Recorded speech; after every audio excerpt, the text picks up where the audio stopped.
নমস্কার, 7 নিউজ নেটওয়ার্কে আপনাদের সকলকে স্বাগত জানাই। 2024-এর 9 আগস্ট নৃশংসতম নির্যাতন এবং হত্যাকাণ্ডের ঘটনা ঘটে আরজি কর মেডিকেল কলেজ এবং হাসপাতালে কর্তব্যরত তরুণী চিকিৎসকের। তারপর গত 10ই আগস্ট কলকাতা পুলিশ গ্রেপ্তার করে সিভিক ভলেন্টিয়ার সঞ্জয় রায়কে। তারপর তদন্তভার যায় সিবিআই এর হাতে। সিবিআই ও সঞ্জয় রায়কে দোষী সাব্যস্ত করে এবং এরপর বিচার প্রক্রিয়ার 162 দিনের মাথায় শিয়ালদা কোর্টের বিচারক অনির্বাণ দাস 18 জানুয়ারি সঞ্জয় রায়কে দোষী সাব্যস্ত করে এবং 164 দিনের মাথায় 20 জানুয়ারি তাকে আমৃত্যু কারাদণ্ড এবং 50,000 টাকা জরিমানার নির্দেশ দেয়। কিন্তু প্রথম থেকেই নির্যাতিতার বাবা মা সহ জুনিয়র এবং সিনিয়র চিকিৎসক সহ আন্দোলনকারীদের একটাই দাবি ছিল, একা সঞ্জয় রায় নয়, এই হত্যাকাণ্ডের সঙ্গে জড়িত আছে আরো অনেকে।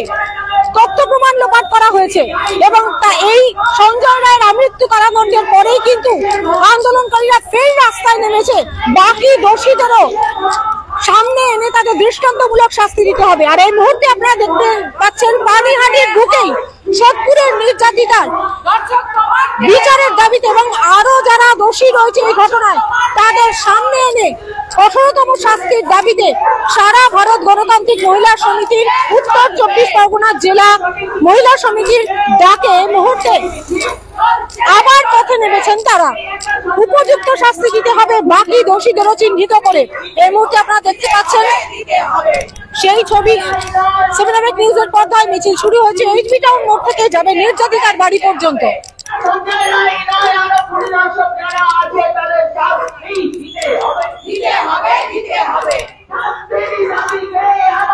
আপনারা জানেন যে গত বছরের 9 আগস্ট আরজি করে তরুণী চিকিৎসককে নৃশংসভাবে নির্যাতন করে হত্যা করা হয়, যিনি কর্তব্যরত ছিলেন সেই সময় 36 ঘন্টা ডিউটি করেছিলেন। এরপরেই 10ই আগস্ট সেই খুনের ঘটনার তদন্ত নেমে কলকাতা পুলিশ গ্রেপ্তার করে সিভিক ভলেন্টিয়ার সঞ্জয় রায়কে। এরপর তদন্তভার যায় সিবিআই এর হাতে। সমস্ত সাক্ষ্য প্রমাণ এবং তথ্য প্রমাণ জোগাড় করে সিবিআইও কিন্তু সঞ্জয় রায়কেই এই হত্যাকাণ্ডের প্রকৃত দোষী হিসেবে চিহ্নিত করে। শুরু হয় বিচার প্রক্রিয়া। এরপর শিয়ালদা কোর্টে সেই বিচার প্রক্রিয়া চলাকালীন 162 দিনের মাথায় সমস্ত তথ্য প্রমাণ এবং সাক্ষ্য প্রমাণের ভিত্তিতে ধৃত সিভিক ভলেন্টিয়ার সঞ্জয় রায়কেই দোষী সাব্যস্ত করে বিচারক অনির্বাণ দাস। এরপর 20 জানুয়ারি 164 দিনের মাথায় শিয়ালদা কোর্টের 210 নম্বর রুমে তাকে আমৃত্যু কারাদণ্ডের নির্দেশ দেন। যে ঘটনা মানতে নারাজ আপামর আন্দোলনকারীরা, যদিও এই ঘটনার বিরুদ্ধে ইতিমধ্যেই হাইকোর্টে গিয়েছেন ফাঁসির দাবিতে, সঞ্জয় রায়ের ফাঁসির দাবিতে হাইকোর্টে গিয়েছে রাজ্য সরকার এবং সিবিআই, কিন্তু নির্যাতিতার বাবা মা থেকে শুরু করে আন্দোলনকারী জুনিয়র চিকিৎসক, সিনিয়র চিকিৎসক এবং আন্দোলনকারীদের বিভিন্ন সংগঠনের তরফ থেকে সঞ্জয় রায় ছাড়াও আরো অনেকেই যারা ওই আরজি কর হাসপাতালে কর্মরত তাদের সেই দোষীদের সামনে এনে উপযুক্ত শাস্তির দাবি জানাতে থাকেন এবং সেই আন্দোলনেই এখন পথে নেমেছেন আন্দোলনকারীরা। আরো যারা দোষী রয়েছে তাদের দৃষ্টান্তমূলক শাস্তি দিতে হবে, তাদের সামনে আনতে হবে, এমনই দাবি তাদের।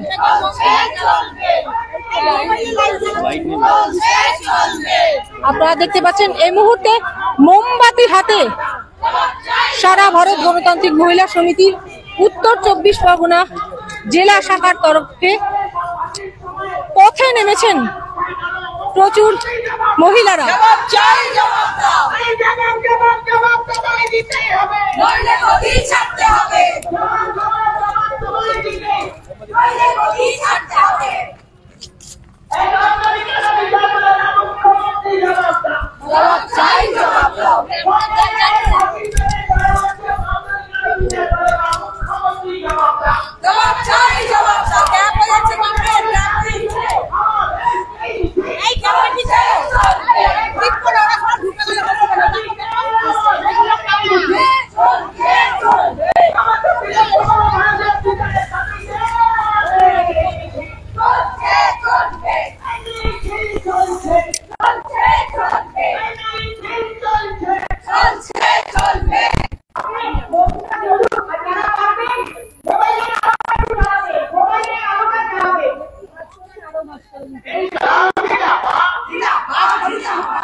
আপনারা দেখতে পাচ্ছেন মিছিল এইচবি টাউন মোড় থেকে শুরু হয়ে নির্যাতিতার বাড়ির পথে এগোচ্ছে। আমরা কথা বলে নেব আন্দোলনকারীদের সাথে।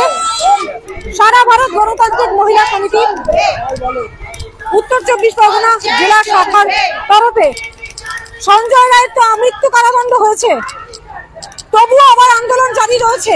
আপনারা কি মনে করেন যে প্রথম থেকে যে আরো অনেকে দোষী রয়েছে, এটা নির্যাতিতার বাবা মা সহ আন্দোলনকারীরা দাবি জানাচ্ছেন, আপনাদের কি সেই একই দাবিতে পথে নামা? প্রথম দিন থেকে গোটা রাজ্যের মানুষ বুঝতে পেরেছে, যেদিন প্রথম হচ্ছে দেহবটিটা মানে মৃত দেহটা লোপাট করার যে পরিকল্পনা, তারপরে দাঁড়িয়ে সমস্ত প্রমাণগুলোকে লোপাট করার পরিকল্পনা, স্বাভাবিকভাবেই আমরা বুঝতে পারছি। শুধু আমরা যারা বামপন্থী আন্দোলন করি তারা প্রতিদিন নারী নিরাপত্তার দাবি নিয়ে রাস্তার লড়াইয়ে থাকি।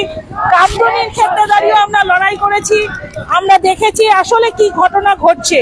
শুধুমাত্র সর্বক্ষেত্রে দোষীদেরকে আড়াল করা একটা প্রক্রিয়া চলে, এবং এই আরজি করের ঘটনায় আমরা প্রথম দিন থেকেই বলেছি যে সঠিকভাবে তদন্ত হোক, সঠিকভাবে বিচার হোক, কিন্তু তদন্তটাই তো হলো না। মেয়ের আরজি করের ঘটনায় যে তিলোত্তমার বাবা মা কতগুলো কোশ্চেন রেখেছে, সেগুলোর সঠিকভাবে তদন্ত হোক, কেন হচ্ছে না? কাজে আমাদের মনেই হয় শুধু সঞ্জয় রাও একা নয়, পিছনে অনেক মাথা আছে, সেগুলোকে অবশ্যই অবিলম্বে তদন্ত করে তাদেরকে সামনে আনতে হবে, তাদের দৃষ্টান্তমূলক শাস্তি দিতে হবে। ইতিমধ্যে রাজ্য সরকার এবং সিবিআই সঞ্জয়ের ফাঁসি চেয়ে হাইকোর্টে গেছে, যার শুনানি আগামী 27 জানুয়ারি। এই ফাঁসি চেয়ে গেছে, সবই ঠিক আছে, কিন্তু আমরা জানি মানে প্রত্যেকটা মানুষই জানে বিচার ব্যবস্থা তখনই সঠিক হয় যখন সঠিকভাবে তদন্তটা হয় এবং প্রমাণগুলো যখন সামনে আসে, সেগুলো সামনে আসুক। আমরাও চাইছি যে সঠিক তদন্ত হোক। হাইকোর্টে বিচারের জন্য যেটা গেছে অবশ্যই সঠিকভাবে, আমরা আবার বলছি বিচারটা সঠিক হোক, যারা যারা যুক্ত তারা যেন শাস্তি পায়, এটা হচ্ছে আমাদের দাবি। মানে এখানেই বিচার শেষ নয়, আরো যারা দোষী রয়েছে, কারণ একা সঞ্জয়ের পক্ষে এই ঘটনা ঘটা সম্ভব নয়, কোনোভাবেই এটা সম্ভব নয়। কারণ যে কোশ্চেন গুলো মেয়ের বাবা মার রয়েছে, সেই কোশ্চেনের উত্তরগুলো দিক পারলে পরে, তাহলেই তো বোঝা যাবে যে একা না দোঙ্গা না কে কে আছে, পেছনে কত বড় মাথা আছে। কেন সন্দীপ ঘোষের 90 দিনের মধ্যে চার্জশিট দিতে কোথায় বাধা হলো, এটাও তো দেখা দরকার। কাজেই এখানে যা আছে ঘুঘুর বাসা, সেটা সামনে আসুক, পেছনে যে বড় মাথা আছে সেটা সামনে আসুক, এটা হচ্ছে আমাদের দাবি। আমরা এই দাবিতেই রাস্তায় নেমেছি যে বিচারের নামে যে প্রহসন চলছে, এটা আমরা মানছি না, মানবো না। সঠিক আমাদের আন্দোলন ততদিন চলবে যতদিন সঠিক বিচার না পাবো। আমার নাম পূরবী সরকার। আপনারা শুনলেন, প্রথম থেকেই নির্যাতিতার বাবা মা তো বটেই, জুনিয়র এবং সিনিয়র চিকিৎসক যারা আন্দোলনে নেমেছিলেন, যারা পথে নেমেছিলেন, রাতের পর রাত জেগেছেন, অনুসরণ করেছেন, পাশাপাশি গোটা রাজ্য গোটা দেশ জুড়ে যে সমস্ত সংগঠন রয়েছে যারা আন্দোলন করছেন তিলোত্তমার বিচারের দাবিতে, সোদপুরের নির্যাতিতা আরজি করের নির্যাতিতার বিচারের দাবিতে, তারা এই যে গত 20 জানুয়ারি সঞ্জয় রায়, ধৃত সিভিক ভলেন্টিয়ার সঞ্জয় রায়কে আমৃত্যু কারাদণ্ডের নির্দেশ দেওয়া হলো, তাতে একেবারেই সন্তুষ্ট নয়। তাদের দাবি প্রথম থেকেই ছিল, আজও আছে, যে এই ঘটনা কখনো সঞ্জয় রায় একা ঘটাতে পারে না। এমনকি এজলাসে দাঁড়িয়ে সঞ্জয় রায় নিজেও বলেছে যে এই ঘটনায় তিনি দোষী নন, এবং তথ্য প্রমাণ লোপাট করা হয়েছে। আন্দোলনকারীদের এমনটাই দাবি, এবং সঞ্জয় রায়কে আমৃত্যু কারাদণ্ডের পরেই কিন্তু ফের আন্দোলনকারীরা তাদের দাবির ভিত্তিতে পথে নেমেছেন যে সঞ্জয় রায় শুধু একা নয়, দোষীরা এখনো তাদের আড়াল করা হচ্ছে, তারা এখনো ওই আরজি করে অনেকেই কর্তব্যরত রয়েছে, এবং সেই দোষীদের সামনে আনতেই হবে। সমস্ত তথ্য প্রমাণের ভিত্তিতে তাদের দৃষ্টান্তমূলক শাস্তি দিতে হবে, এমনটাই দাবিতে কিন্তু ফের পথে নেমেছেন আন্দোলনকারীরা।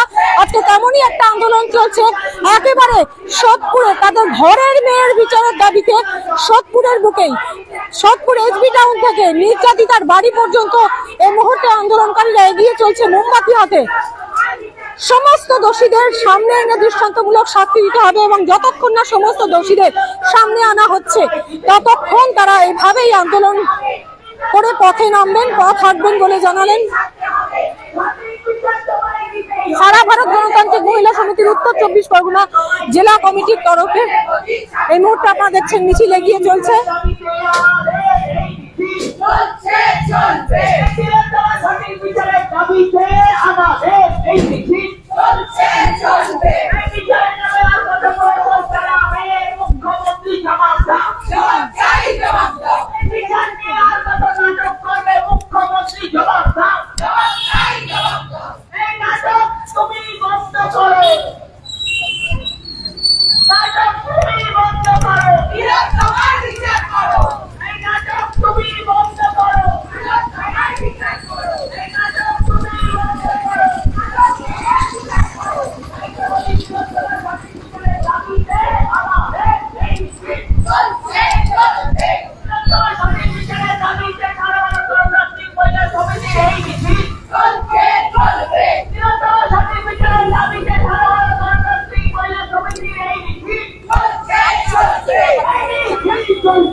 আরজিকরের ঘটনা বিরল থেকে বিরলতম ঘটনা, যদিও বিচারক অনির্বাণ দাস একথা বলেননি। এ নিয়েও কিন্তু তোলপাড় চলছে, এ নিয়েও কিন্তু ক্ষোভ রয়েছে আন্দোলনকারী সহ আপামর জনসাধারণের মধ্যে। কিন্তু তবুও এই গত 9ই আগস্ট যে কাণ্ড ঘটে গিয়েছে, যে তরুণী চিকিৎসককে কর্তব্যরত অবস্থায় নৃশংসভাবে নির্যাতন করে খুন করা হয়েছে, তাতে অবশ্যই একা সঞ্জয় রায় নয়, আরো অনেকে এই ঘটনায় জড়িত আছে। হতে পারে তারা ওখানেই কর্তব্যরত চিকিৎসক, এবং হতে পারে আরো অনেকে যাদের আড়াল করার জন্যই বহু তথ্য প্রমাণ লোপাট করা হয়েছে, তাদের আড়াল করার জন্যই দেহ অন্যত্র নিয়ে এসে ফেলে রাখা হয়েছে, এমনটাও কিছু দাবি উঠেছে। আর সেই দাবির ভিত্তিতে সঞ্জয় রায়কে মৃত্যু কারাদণ্ডে সন্তুষ্ট নন আপামর আন্দোলনকারী সহ রাজ্যবাসী, এবং এই মুহূর্তে সেই আন্দোলনের দাবিতে তারা আবার পথে নেমেছে, এবং যতদিন না সমস্ত দোষীদের সামনে এনে তাদের উপযুক্ত শাস্তি দেওয়া হবে ততদিন এভাবেই আন্দোলন চালাবেন বলে জানালেন সারা ভারত গণতান্ত্রিক মহিলা সমিতির উত্তর 24 পরগনা জেলা কমিটির সদস্যরা। এই মুহূর্তে আপনারা দেখলেন সেই ছবি 7 নিউজের পর্দায়, দেখতে থাকুন 7 নিউজ। তিলোত্তম কাণ্ড নিয়ে আমরা কিন্তু প্রথম থেকে সব আপডেট দিয়েছি, এবং পরবর্তী ক্ষেত্রে সমস্ত আপডেট দিতে থাকবো। অবশ্যই চ্যানেলটিকে লাইক করবেন, সাবস্ক্রাইব করবেন, বেল আইকন বাটন প্রেস করতে ভুলবেন না। শ্যামল পাল এবং গৌতমী নাথের রিপোর্ট, 7 নিউজ নেটওয়ার্ক। জয় হিন্দ।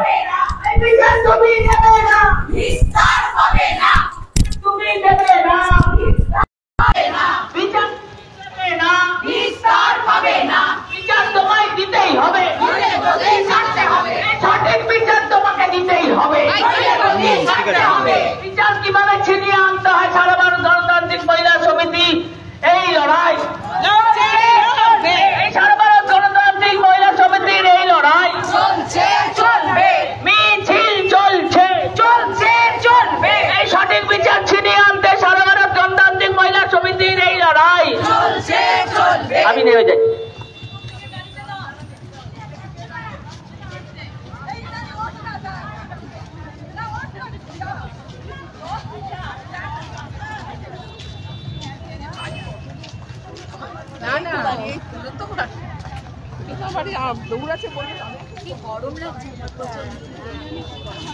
ইনকলাব জিন্দাবাদ, ইনকলাব জিন্দাবাদ, সারা ভারত গণতান্ত্রিক মহিলা সমিতি জিন্দাবাদ, ইনকলাব জিন্দাবাদ, সারা ভারত গণতান্ত্রিক মহিলা সমিতি জিন্দাবাদ।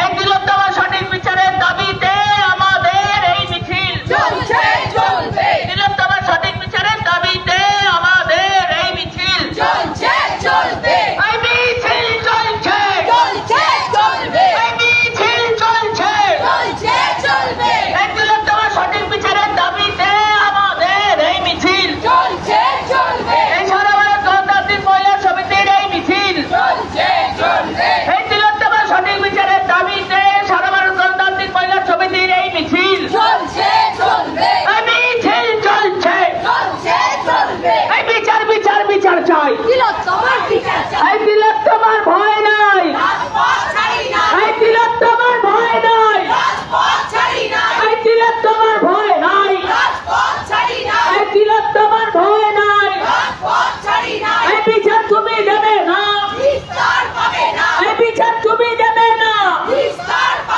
তাই তো বলি বিচারের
লাইটটা করাবো।